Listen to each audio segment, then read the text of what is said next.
আজকে আমি ছানার কোপ্তা বানাচ্ছি, তো তোমাদের সাথে রেসিপিটা শেয়ার করছি। এখানে নিয়েছি ছানা, এটা ওই 500 গ্রাম মতো আছে।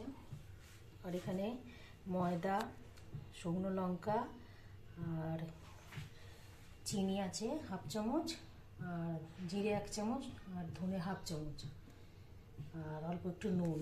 এগুলো সব এই ছানার মধ্যে দিয়ে দেবো। দিয়ে এটাকে ভালো করে স্মুথ যতক্ষণ না হচ্ছে মেখে নেব। দেখো, ময়দা মাখার মতো করে এরকম করে মেখে নিতে হবে।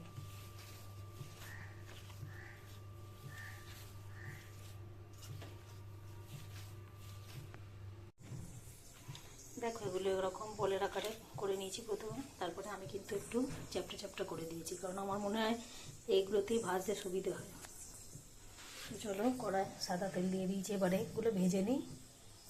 দেখো, এইভাবে সব ছানাগুলোকে ভেজে নিতে হবে।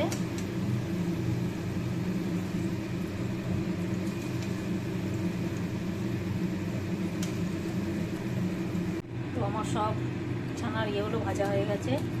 এবারে তেলের মধ্যে গরম মশলা ফোড়ন দিয়ে দিলাম,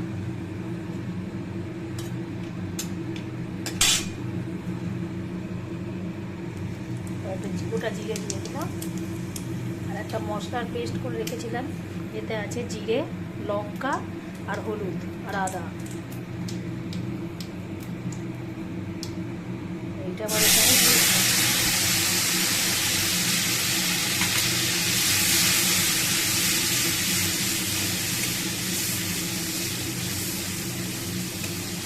তারপরে একটু টমেটোর পেস্ট দিয়ে দিলাম। এবার এটাকে ভালো করে নেড়ে ভাজতে হবে। এখানে আর একটা মশলা করা আছে, এটা হচ্ছে কাজু আর মগজদানা বাটা আছে। এতটা দেবো না, এটা আমার আর একটা আলুর দম হবে, তার জন্য রাখা আছে।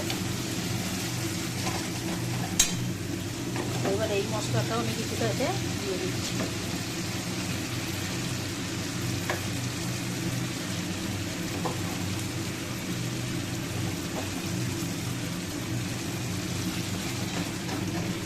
এবারে এই মশলাটাকে ভালো করে ভেজে দিতে হবে। যে যেমন ঝাল খাও এরকম লঙ্কা বেটেও দেওয়া আছে, আবার পুরো লঙ্কাও দেওয়া আছে, আর একটা কাঁচা লঙ্কা উপর থেকে দিয়ে দিলাম। মশলাটা ভালো করে ভাজা হয়ে গেছে, দেখো তেল ছেড়ে দিয়েছে। এবার আমি এর মধ্যে নুন মিষ্টি সব দিয়ে দিয়েছি। এবারে জল দিয়ে দেবো। এবার ঝোলটা ফুটলে তারপর বড়াগুলো দিয়ে দেবো। দেখো, ঝোল ফুটে উঠেছে। এবারে বড়াগুলো এর মধ্যে আমি দিয়ে দেবো।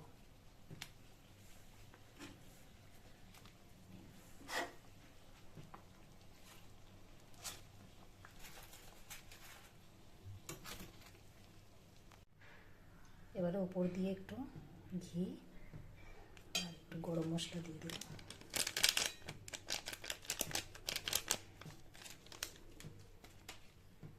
তো দেখো কেমন হয়েছে আমার ছানার কোপ্তা। যদি রেসিপিটা ভালো লাগে তাহলে একটা লাইক, কমেন্ট, শেয়ার অবশ্যই করে দেবে।